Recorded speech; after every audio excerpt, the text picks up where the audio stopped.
लोग वहां पे, क्योंकि उन लोग के समय था, वो कहते हैं सबसे ज्यादा कमीना ही मिंटोआ था। मिंटो विभाजन का टाइम वो लोग सब देखे हुए हैं लोग, यही सबसे बड़ा आग लगाया था। और जिस जगह का पृथक निर्वाचन दिया गया ना, सबसे ज्यादा मारकाट वहीं हुआ था, सबसे ज्यादा मारकाट वहीं हुआ था, पंजाब साइड के इस एरिया में। पूरे सांप्रदायिकता का जनक कौन था? मिंटो। इसलिए इस नीति को बांटो और छोड़, मतलब फूट डालो और शासन करो, फूट डालो और शासन, हाँ फूट डालो और शासन करो, एनी प्रॉब्लम। अब वो कौन था? राज्य सचिव। आइए यहाँ तो मुसलमानों को क्या दे दिया? पृथक निर्वाचन। और वहां पे हो गया पृथक निर्वाचन। और वही जगह क्या हो गया? पाकिस्तान। वही जगह क्या बन गया? पाकिस्तान। ये वाला एरिया जो था ना उस समय भारत का, ये पृथक निर्वाचन दिया गया था। इधर बांग्लादेश था, यहाँ पे मुस्लिम ज्यादा थे तो इधर भी पृथक निर्वाचन दिया गया था। उसका मुस्लिम लीग बना दिया, उसके बाद यहाँ धीरे धीरे करते करते ये क्या बन गया? पाकिस्तान बन गया। इसका क्या बन गया? ये पाकिस्तान। पाकिस्तान बनने से ज्यादा खतरनाक था उस जिस तरीके से पाकिस्तान को बनाया गया था। वो वही लोग थे जो केवल लड़ाई झगड़ा जानते थे। इसलिए जब वो भारत के रह रहे हिंदू से लड़ाई झगड़ा करने लगे तो उनको, उसके बाद उन्होंने अपना देश बना लिया।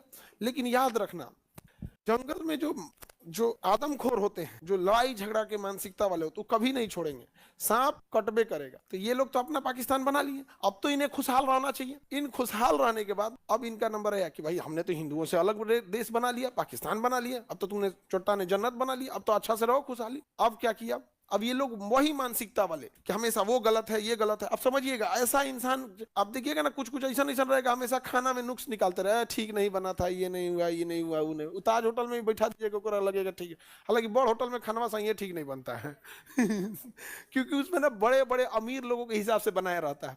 और हम लोग यही सब रात का बड़े घर में रात का बासी खाना फेंकाता है। अपने यहाँ मजाल फेंका जाए, रोटी बचल तो तल के चाय से खाएगा आदमी, चावल बच गया तो फ्राई करके खाता। हम लोग का जबान अलग टेस्ट जानता है, शुद्ध भोजन वाला टेस्ट हम लोग नहीं जानते हैं तो कुछ लोग हमेशा कमियां निकालेंगे। तो वही पाकिस्तान वाले थे, जब वो लोग एक सभ्य समाज में, हिंदू समाज में इतने अच्छे से रह रहे थे, फिर भी उन्होंने कमियां निकाला। जबकि भारत में देखो, भारत में अगर देखिएगा तो जब कांग्रेस बना तो उसके पहले अध्यक्ष योमेश चंद बनर्जी, फिर हम लोग किसे बनाए? लोग जॉर्ज यूल को बनाए, बदरुद्दीन तैयब जी को बनाए, दादा भाई नौरोजी को बनाए, हर धर्म के लोगों को बनाया। लेकिन उसने किसी को नहीं बनाया, उसने केवल किसे बनाया? मुसलमान। अब जब उसने अपना देश बना लिया तो ऐसे लोग हमेशा कमियां निकालते थे।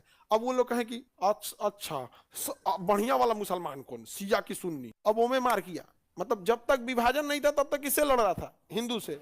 अब अपना देश बना लिया तो बढ़िया वाला मुसलमान कौन? शिया और सुन्नी। मार धनाधर दनाधर, मस्जिद में बम फोड़ने की जगह है। अजब हाल है। तुम ही अच्छा हो तो जाओ, तुम ही रहो। अच्छा, ये दोनों मिलके अहमदिया मुसलमानों को कहा कि तुम मुसलमान ही नहीं हो, अहमदिया मुसलमानों को कहा तुम मुसलमान ही नहीं हो। उसके मस्जिद में बम फोड़ दिया सर ईद के दिन, पिछले साल ईद के दिन, कहा कि तुम नमाज क्या पढ़ रहा है, तुम मुसलमान ही नहीं। अहमदिया मुसलमानों को। अच्छा, अगर वो नहीं भी है, मान के चलिए मुसलमान, तो तुम उसको बम फोड़ देगा? हाँ, याद रखिएगा, इस पृथ्वी पे अगर किसी को मिटाना होगा ना तो ऊपर वाला पल भर में मिटा देगा। दुनिया में इंसानों को बसाना था, पल भर में डायनासोर जैसी बड़ी हस्ती गायब हो गई। ये दुनिया हमारे आपकी नहीं है, किराएदार हैं हम लोग यहाँ पे। और किराएदार को ये हक किसी ने नहीं दिया कि इस मकान में कौन रहेगा और कौन नहीं रहेगा। तू अपन किराया दे, रह, अपने यहाँ रहो चुपचाप।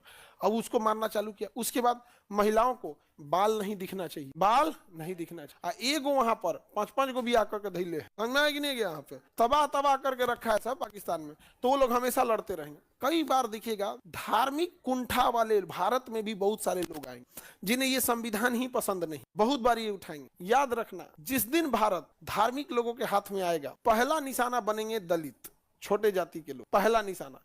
याद रखो, जब संविधान नहीं था, जब अंग्रेज नहीं थे, जब मुगल नहीं थे, ना दिल्ली सल्तनत का राज था, ना मोहम्मद बिन कासिम आया, ना गौरी आया, ना गजनबी आया, ना बाबर आया, ना दलहौजी आया। आज से अब जाओ गुप्ता काल में, जाओ पुराने काल में, दलितों के पीछे बोरा बांध दिया जाता था। जब वो चलते थे तो फिर उस पीछे बोरा जो था रहता था, वो उनके कदमों के निशान मिटाते थे। आगे घड़ा बांधा जाता था कि हल्का सा कहीं थूक या पसीना ना गिर जाए, उसमें हो जाए। जाओ उस काल में जब यहाँ कोई विदेशी आक्रमणकारी नहीं होता था। याद करो, वहां पे दलित महिलाओं को त्रावणकोर में स्तन ढकने की इजाजत नहीं थी और नीचता की हद थी। स्तन अगर छोटा रहेगा तो कम टैक्स, स्तन बड़ा रहेगा तो ज्यादा टैक्स। सोचिए, नीचता की हद हो गई थी यहाँ त्रावणकोर में। आप जाके देखिएगा ये चीज। और सती प्रथा जो कहा जाता है, उसमें एक नलिनी नाम की महिला थी जिसके साथ इतना अत्याचार हुआ, जब उससे टैक्स मांगने डेली आया जाता था